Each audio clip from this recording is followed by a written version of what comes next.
نہ میں وہابی نہ میں بابی، میں ہوں مسلم علمی کتاب. تو اس کی برکات بھی نظر آ جاتی.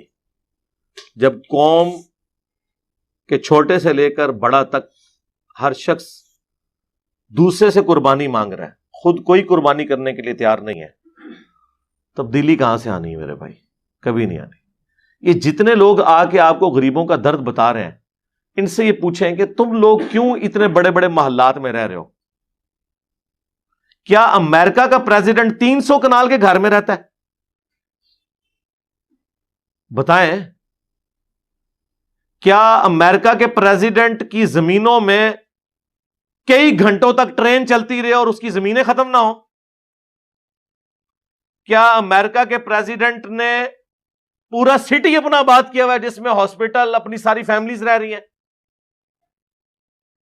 میں نے ساروں کے نام لے دیے بغیر نام لیے. تقریریں ان کی سنیں،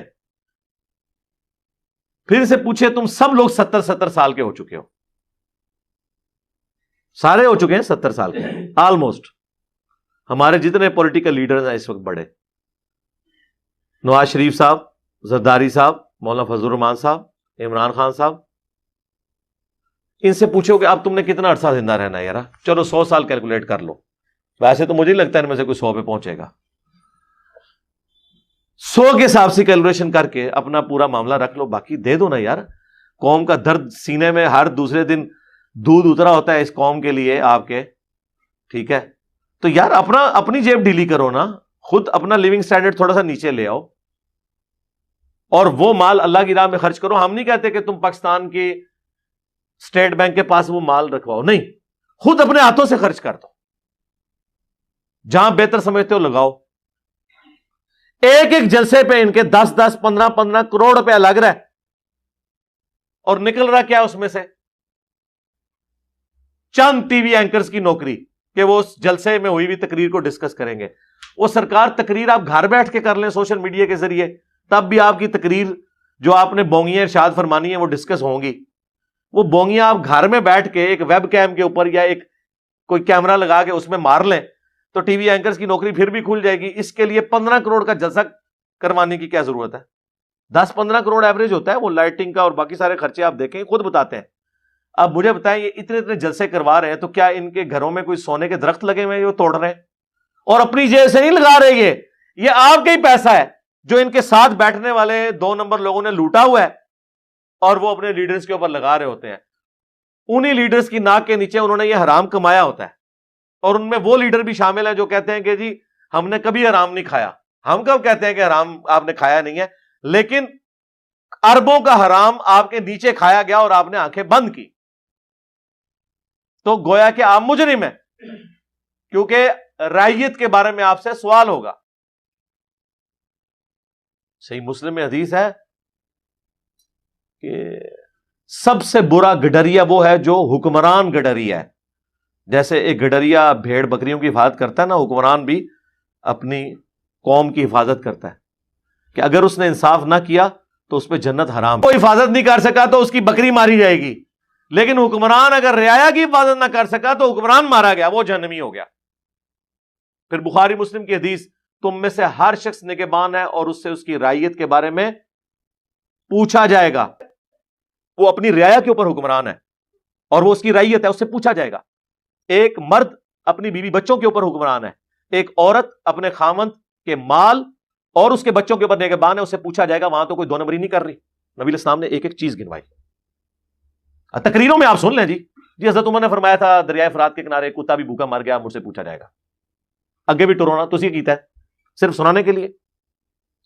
اور یہ سارے اس امام کے اندر ننگے ہیں. آپ کی عقیدت کسی کے ساتھ وابستہ ہوگی، آپ کو اس کے بارے میں نہیں پتا ہوگا، اور اس کی معصوم شکل سے اور معصوم تقریروں سے آپ دھوکہ کھا کے سمجھ رہے ہوں گے کہ نہیں یہ بندہ اچھا ہے، لیکن حقیقت یہ ہے کہ سب کا پول کھل چکا ہے. ہمیں تو خیر پہلے ہی پتا تھا، آپ کو کچھ عرصے بعد پتا چلتا ہے. وہ ہمیں کوئی لوگ کہہ رہے ہوتے ہیں جناب کہ جی آپ نواز شریف صاحب نے اتنا ڈلیور کیا اس نیشن کو، آپ عمران خان کے ساتھ نواز شریف کا نام کیوں لیتے ہیں؟ اچھا، عمران خان صاحب کے ماننے والے کہتے ہیں آپ ان چوروں کے ساتھ عمران خان صاحب کا نام لے رہے ہیں. اور مولانا فضل الرحمان صاحب کے ماننے والے کہتے ہیں جناب آپ ایک عالم دین جس کی اتنی بڑی کنٹریبیوشن ہے، لاکھوں علماء اس کے مرید ہیں، ہزاروں مدارس اس کے انڈر ہیں، آپ ان لوگوں کے ساتھ مولانا فضل الرحمان صاحب کا نام لیتے ہیں. وہ سارے اپنے لیے وہی عقیدتیں رکھتے ہیں. باقی میں آپ کے ساتھ یہ ایگری کرتا ہوں کہ فرسٹ ٹائم مجھے اب یہ لگ رہا ہے کہ شاید پاکستان مستقبل قریب، شاید میں اپنی زندگی میں بات کروں گا، مجھے نہیں لگتا کہ یہ دوبارہ سے جس لیول تک کینسر پھیلا یہ ریکوری ہوگی. اس کے پیچھے ریزن یہ ہے، میرے منہ میں خاک، اللہ نہ کرے کہ ایسا ہو، لیکن ظاہر ہے جب کوئی مریض وینٹیلیٹر کے اوپر چڑھ جاتا ہے اس کے بعد اگر ڈاکٹر آ کے آپ سے یہ کہیں کہ یار یہ اب میڈیکلی آلموسٹ 5% اس کا دماغ چل رہا ہے، کچھ عرصے بعد تو اس کی ڈیتھ ہو جائے گی، وینٹیلیٹر سے ہم ہٹا لیں گے، تو ظاہر ہے وہ آپ ڈاکٹر کو آپ یہ تو نہیں کہتے کہ بندہ تو مارتا ہے، ہر بندے نے مرنا ہے.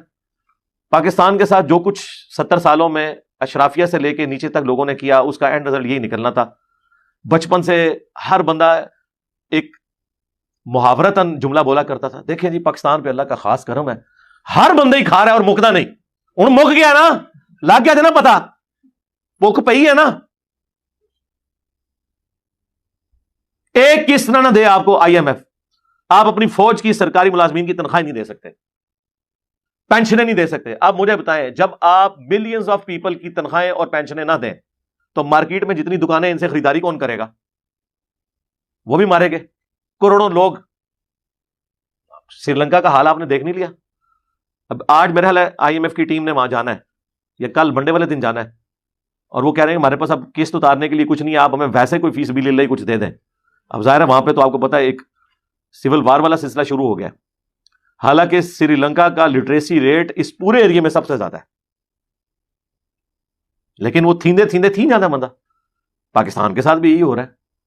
جو آتا ہے اپنا نیا تجربہ کرتا ہے، وہ فلاپ ہوتا ہے، پھر وہ فلاپ ہونے کے بعد معافی نہیں مانگتا، پھر ایک اور نیا تجربہ کرواتا ہے اور اپنے گناہوں کا بوجھ کسی اور کے اوپر ڈالتا ہے. اب یہ اس وقت جو موجودہ حکومت ہے جس نے جاتے جاتے یعنی جنہوں کہتے ہیں کہ اڑدا تیر جڑا بغل چ لے لیا. رات کو میں عمران خان صاحب کا پروگرام دیکھ رہا تھا آفتاب اقبال صاحب کے ساتھ، تو دیکھیں انہوں نے تو بڑی اچھی بات کی ہے، اگرچہ وہ پریکٹیکلی ہمیں پتا ہے کہ اس کے پیچھے حقیقت کیا ہے، چلے ہم اس نظام رکھتے ہیں. انہوں نے کہا کہ جی اگر یہ کہتے ہیں کہ یہ بیڑا غرق میں نے کیا ہے یا میری وجہ سے ہوا ہے، تو میں تو کہہ رہا تھا مجھے نہ نکالو. میں تو یہ کہہ رہا تھا. وہ کہہ رہے ہیں میں نے شوکت ترین صاحب کو بھی بھیجا نیوٹرلز کے پاس کہ مجھے نہ نکالو، میری مدد کرو، مجھے نہ نکالو. تو اسی لیے میں نے بھیجا تھا تاکہ میں اس چیز کو ہائی لائٹ کروں کہ اکانومی نیچے آ جائے گی. اور وہ کہتے ہیں کہ اگر یہ میری وجہ سے ہونا تھا تو مجھے تو خود بھاگنا چاہیے تھا نا، اگر میں نے IMF سے کمٹمنٹ کی ہوئی تھی. جی سر آپ نے کی ہوئی تھی، اب آپ نہ یہ کام کریں یار، کیوں آپ ہماری زبان کھلاتے ہیں؟ تو کہتے ہیں ٹھیک ہے میں اس کا بوجھ اٹھا لیتا، لوگوں نے مجھے گالیاں دینی تھی نا. اب یہ بات ان کی لاجیکل درست ہے. اسی لیے میں نے پہلے دن مخالفت کی تھی کہ جس طریقے سے نواز شریف صاحب کو 2017 میں نکالا گیا عدالتوں کے ذریعے، پیسہ کوئی ریکور نہیں ہوا، اقامے پہ فارغ کیا گیا،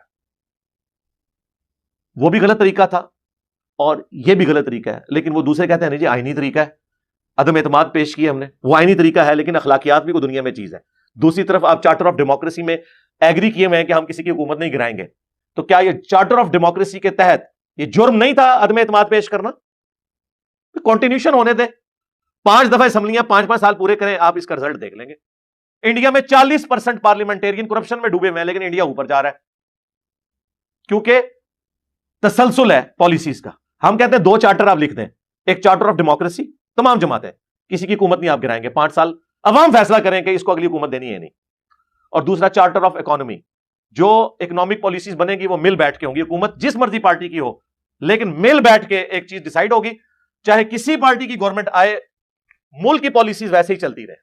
جس طرح یہ FATF کے چکر میں ہوا ہے نا، سب بیٹھ کے انہوں نے چلایا نا، تو انشاءاللہ تعالیٰ امید ہے کہ ہم ابھی ان آفیشیل خبریں تو آ گئی ہیں کہ گرے لسٹ سے انشاءاللہ نکل جائیں گے، وائٹ میں آ جائیں گے، تو فائدہ ہوتا ہے اس طریقے سے. تو یہ 2 چیزیں کر لیں اور معاملات کو آگے لے کے چلیں. باقی عمران خان صاحب تو اپنی جگہ بالکل ٹھیک کہہ رہے ہیں، لیکن وہ جو ان کا انٹرویو تھا، وہ اس میں اس پورے انٹرویو کی تھیم یہی نکلی ہے کہ یہ عمران خان صاحب کو امریکہ نے نہیں نکالا، نیوٹرلز نے نکالا ہے. تو میں سوچ رہا تھا کہ یار یہ میرے تو خیر وہ بڑے بھائیوں کی طرح آفتاب اقبال صاحب ایک پڑھا لکھا بندہ ہے، اور وہ شروع میں کہہ رہا ہے کہ میں بڑا نیوٹرل قسم کا انٹرویو لوں گا، لیکن وہ انٹرویو کیا تھا؟ انٹرویو لینا ہے تو مجھے انٹرویو دینا ہے عمران خان صاحب بھی اور نواز شریف صاحب بھی. میں تو دساں نیوٹرل کہنے کہ انہوں نے ایک شے پھکی رکھ کے میں سامنے رکھاں گا اور میں کہاں گا جواب دو.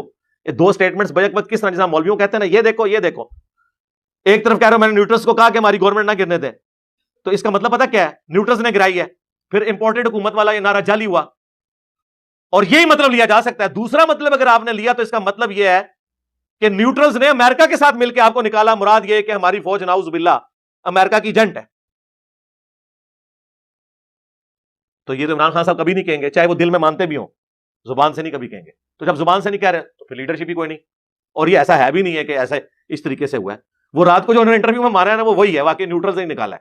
یہ بات ٹھیک ہے بھیا، دونوں باتیں تو درست نہیں ہو سکتی نا۔ اور رات کو تو اس نے وہ قاسم سوری جو ہے، بعض کا تو مجھے اتنا غصہ آتا ہے کہ میرا دل کرتا ہے وہ جو آخری چھوٹی والی یہ ہے ختم کر دوں اس کے نام کے ساتھ سے۔ نہ میں وہابی نہ میں بابی، میں ہوں مسلم علمی کتاب